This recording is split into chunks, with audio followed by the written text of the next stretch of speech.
My name is Sean, and I'm a lead videographer, and I give DaVinci Resolve a 5 out of 5. Click below for more reviews. So before using DaVinci Resolve, I was using Adobe Premiere and also dabbled a little bit with Apple's Final Cut.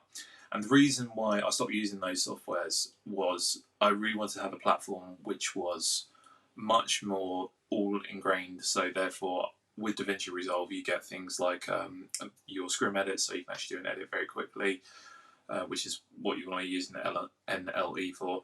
I also wanted to have compositing software as opposed to actually flipping over to another program such as Apple's Motion or Adobe's After Effects.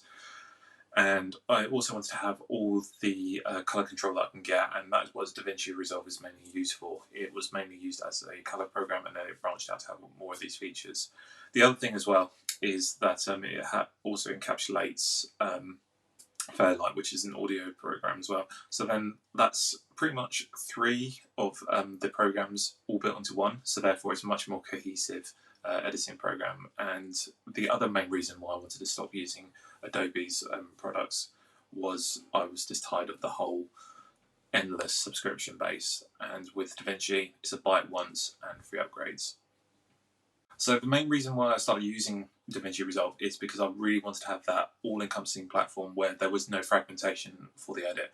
I can simply just go through everything from the basic edit and then click one tab, and then straight away I'm actually doing some compositing, and then I can click another tab and I can go straight into a platform where it's in color, as opposed to using other programs where it would actually open up another program or open up another panel. This is all cohesively working together, so no part of the edit process is fragmented, and it's all working encompassing together. There's no load times, it literally just works in a snap, which is basically what you want when you're actually trying to do an edit. When I first started using DaVinci Resolve, the editing was fairly simple. What I did find tricky though was when I went over to things like Fusion, where I've never actually worked in a node-based editor before. So, node-based compositor.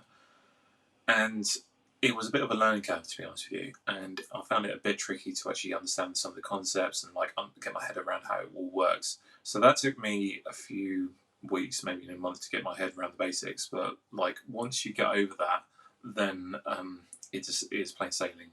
But for someone that's coming into it completely blind, it makes it a little bit of a learning curve, but they can actually get on with it very quickly after having some time experimenting with the software. So for anyone that's actually thinking about getting into DaVinci Resolve, if you're looking for something that is just not a fragmented software and for something that is a lot speedier, you just need to get your head around a little bit of the documentation and just understand some of the core concepts. But once you're through there, then it's absolutely fine. The community around DaVinci Resolve and the Blackmagic products has got a lot better since when I first started.